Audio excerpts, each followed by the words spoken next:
muntu w'Imana ndagutera intege ngo ugendane n'Imana, ugendane n'Imana. Niwagendana nayo nta kintu kizogushobora, nta muntu azogushobora, ibikugwanya ntibizokuronka kuko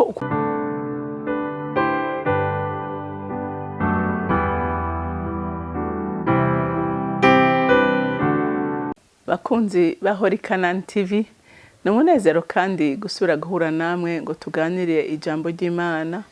Ariko imbere ko dutangura kuganira, reka tubanze dusenge. Nje imbere yawe mwami Imana kuri uyu munsi mushasha waturemeye kugira ngo tunezerererwemo.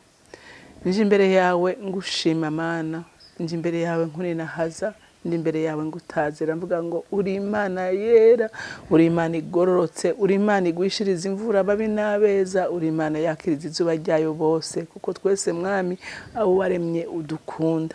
Nubu ndasenze kubw'imbabazi zawe n'urukundo rwawe, ubandanye mwami Imana kutugirira neza, ndetse n'ijambo tugiye kuganira na bene data ndasenze ngo urisige kugira ngo rigire imbaraga zo gukiza no kubohora imitima ya benshi. Mwami Imana ndagushimiye, mpemu yera ndakwimitse, ndagushize hejuru, kuko wewe ari we butuma abantu bemera icyaha bakihana, ni wewe utuma abantu bumva kandi bagatahura ijambo ry'Imana. Rero wemere wibange muri kino gikorwa kugira ngo byose bigende neza. Urakoze kuvyumvise, icubahiro kibi cawe n'izina rya Kristo Yesu senze nizeye kuvyumvise. Amen, amen. Rero ijambo Imana impaye kuganira namwe uyu munsi ni ijambo rivuga ngo inzira z'Imana naho ziba ziri mu bikomeye urashika iri kumwe nayo. Haleluya. Ushobora guca mu nzira igoye, mu nzira ikomeye, kandi ukagira ubwoba ukibaza ngo yinzira ndayicamo nshike, ariko nagira ndakubwire ngo ni waba upfumbaswe n'Uhoraho, iyo nzira izogushikana kuri destination yawe. Reka dusome ijambo ry'Imana mu Kuvayo igice c'14, turasoma kuva ku murongo wa 21 dushikane ku murongo wa 28. Uko bacabutse ikiyaga gitukura, nuko Mose aramvura ukuboko hejuru y'ikiyaga, Uhoraho ahuhutisha umuyaga mwinshi uvuye mu buseruko ukesha ijoro ryose, usubiza ikiyaga inyuma, amazi ayagabanyamwo kubiri, ahinduka ikiyaga, ahindura ikiyaga ahumutse, maze Abisirayeli baca hagati mu kiyaga nk'abaca ku musozi, amazi ababera nk'uruhome mu buryo n'ibubamfu. Abanyegiputa nabo barabakurikira bari hagati mu kiyaga, babaja inyuma, n'amafarasi ya Farawo yose n'imikogote yiwe n'abagendera ku mafarasi biwe. Nuko bugira buce Uhoraho ari mu nkingi y'umuriro y'igicu, arunguruka ingabo z'Abanyegiputa azica ivutu, atuma amakurudumu y'imikogote yabo afata, ntiyabagikwegeka neza. Maze Abanyegiputa baravugana bati, ehe, duhunge tureke Abisirayeli, kuko Uhoraho abatabara ari we atugwanya. Uhoraho abarira Mose ati, ramvura ukuboko hejuru y'ikiyaga, amazi ateranire ku Banyegiputa no ku mikogote yabo no ku bagendera ku mafarasi bo muri bo. Nuko Mose aramvura ukuboko hejuru y'ikiyaga, umutwenzi utambitse, ikiyaga gisubira mu nzira yaco. Maze Abanyegiputa bagize ngo barahunga, Uhoraho abacururikiraniriza hagati mu kiyaga, nuko amazi araterana arengera imikogote n'abagendera ku mafarasi, mbere n'ingabo za Farawo zose zari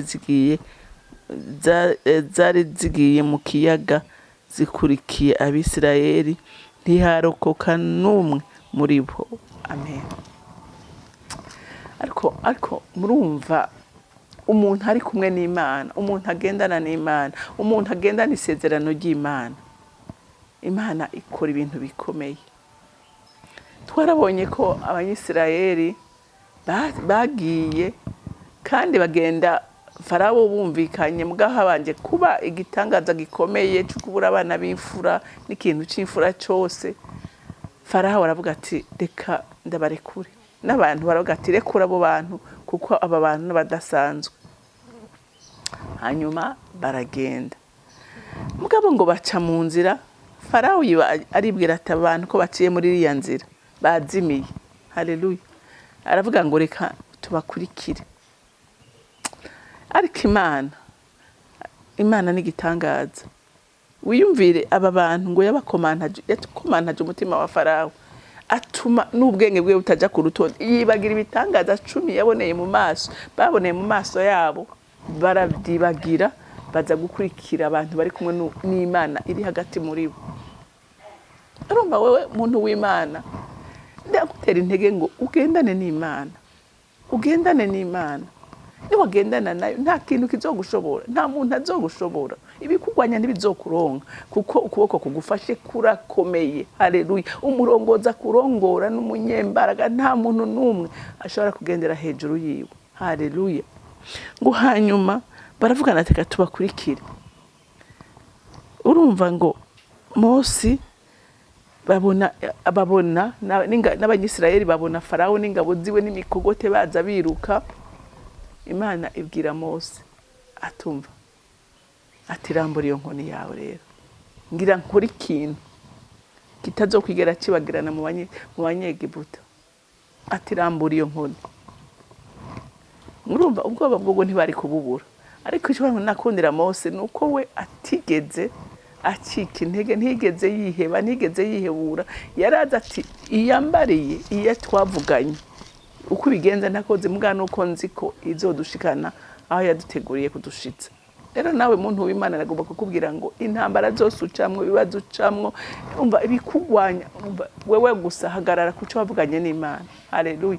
Hagarara kuco wavuganye n'Imana, uvuge ngo Mana ndategereje, Mana ndategereje, ndarindiriye cya kindi wambwira, ndakirindiriye nihanganye kuko we ntuzi kwivuguruza kuco wavuze. Ico wavuze uragikora kandi ukagishitsa. Haleluya. Ngo hanyuma ngo Mose arambura inkoni, aramvuye inkoni ngo ikiyaga amazi ahagarara haruguru ayandi hepfo, ngo hama isi iraduga, abana ba Isirayeli barajabuka. Haleluya. Abanyegiputa baravuga ati tubakurikire, nabo ngo barinjira. Haleluya. Nabo barinjira mu kiyaga.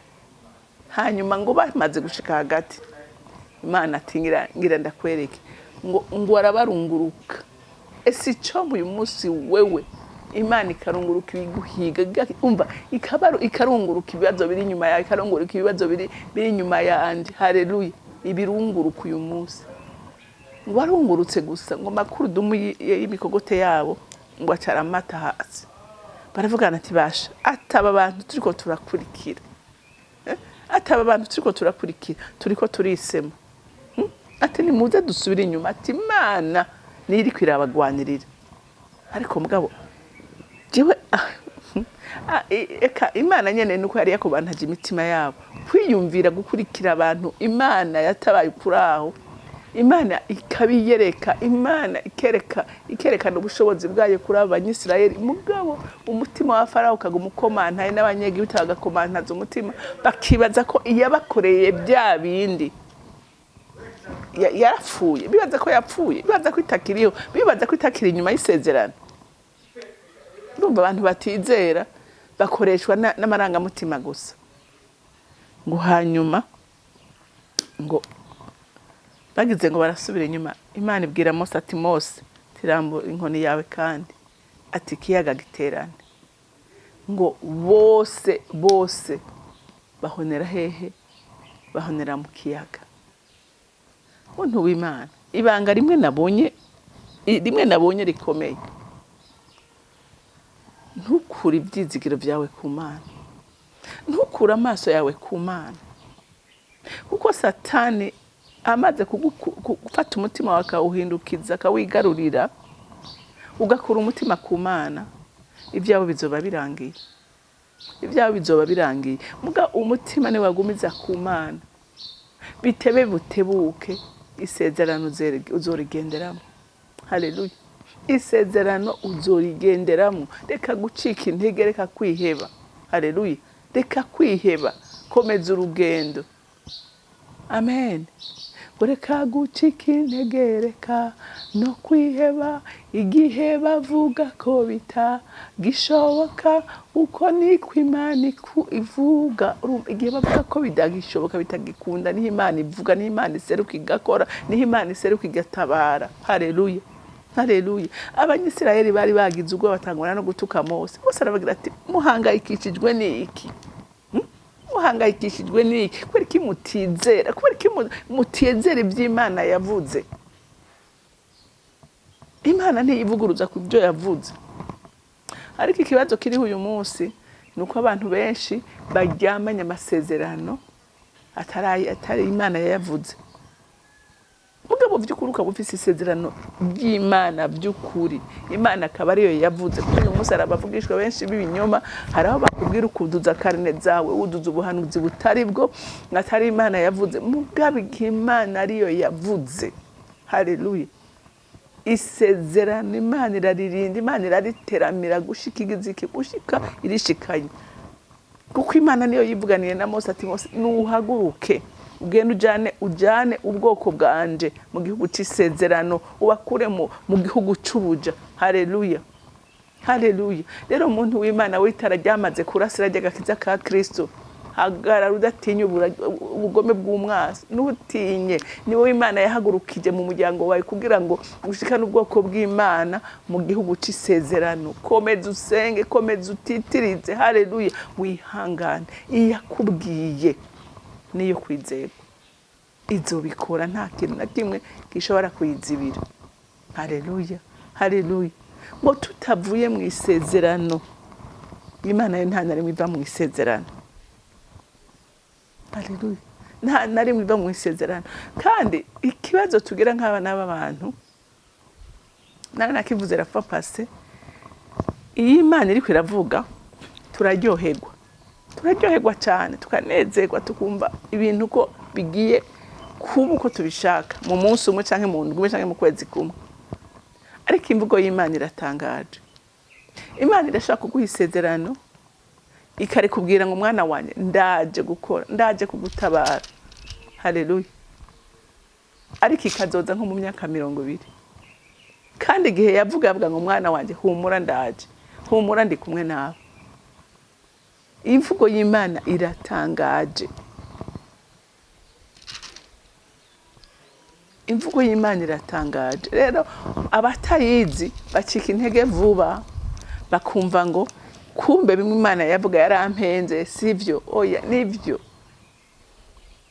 Ijambo ry'Imana riravuga ngo ku Mana ngo imyaka 1000 ingana n'umunsi umwe, kandi ngo umunsi umwe ungana n'imyaka 1000. Rero uko Imana iharura, uko Imana ikora, abana b'abantu biratugora kumva no gutahura, kuko ni Imana iri hejuru yacu gose. Haleluya. Ubwenge bwacu ntibushaka gukwigwamwo ugukora kw'Imana. Ariko icyo nzi ni kimwe, nuko ariyo kwizerwa. Haleluya, haleluya. Ntiyivuguruza ku cyo yavuze, ntiyivuguruza ku isezerano ryayo. Haleluya. Umwasi ahera mu kiyaga, abana ba Isirayeli bagira iki? Barajabuka. Naho bikwirukako nivyo bizohasigara, ariko wowe ujabuke. Haleluya. Kuko ugufumbasa arakomeye, kuko ujabutsa arakomeye, nta kimunanira, nta kimusoba, nta kimutera ubwoba. Ukujabutsa afise imbaraga ziri hejuru y'ubushobozi bw'ibindi bintu byose bishobora kuba. Haleluya. Rero ndagukomeza muntu w'Imana, komera, ushikame, ushira amanga. Haleluya. Uri mu ruhande rwawe arakomeye, uri mu ruhande rwanje arakomeye. Ubwira umutima wanjye ngo umutima wanjye shikama, tuza, tekana. Haleluya, haleluya. Yavuze niyo kwizerwa, no kubikora izobikora. Aba bantu kugira ubwoba byarumvikana. Kandi Satani, ako Satani n'umugome. Satani arakwibagiza ivyiza Imana yagukoreye, akabifuta, ukabyibagira. Ariko arahiriwe uwo Satani yereka ikibaza, nawe akamwereka iby'Imana yakoze. Haleluya. ndakwifuriza muntu w'Imana kwereka satani iby'Imana yakoze, ntuhagaraye ku byapfuye, ntuhagaraye ku byanse, hagarara ku by'Imana yakoze, uyibwire ngo iyakoze ibi nizokora nibi. Haleluya. kandi niko imeze, niko ikora. Haleluya. irashaka ngo dushinge intahe. Rero Imana yo mu ijuru ibampera umugisha. Muvyeyi mwiza ovyagiye ahera cyane, ndagushima kandi ndaguhimbaza, ndagutazira kandi ndakuninahaza, kuko uri umuvyeyi mwiza udukunda, utugwanira intambara z'uburyo bwose, utubereye maso, ntusinzira ntuhunyiza, uhorera maso ku bwacu. None nyaguhoraho ndasenze ngo ihumure ryawe ryumvikane mu mitima y'abana bawe bari bacitse intege, bari bihevye, batabona inzira, bamenye ko ufise inzira ibihumbi n'ibihumbagiza, kandi Mwami Imana uca mu ushaka kugira ngo ushitse amasezerano ku bana bawe. Ndagushimiye kandi ndakuninahaje, icubahiro cyose kibi cawe mu izina rya Kristo Yesu senze nizeye kuvyumvise. Amen, amen. Mwarahezagiwe, mugira umunsi mwiza.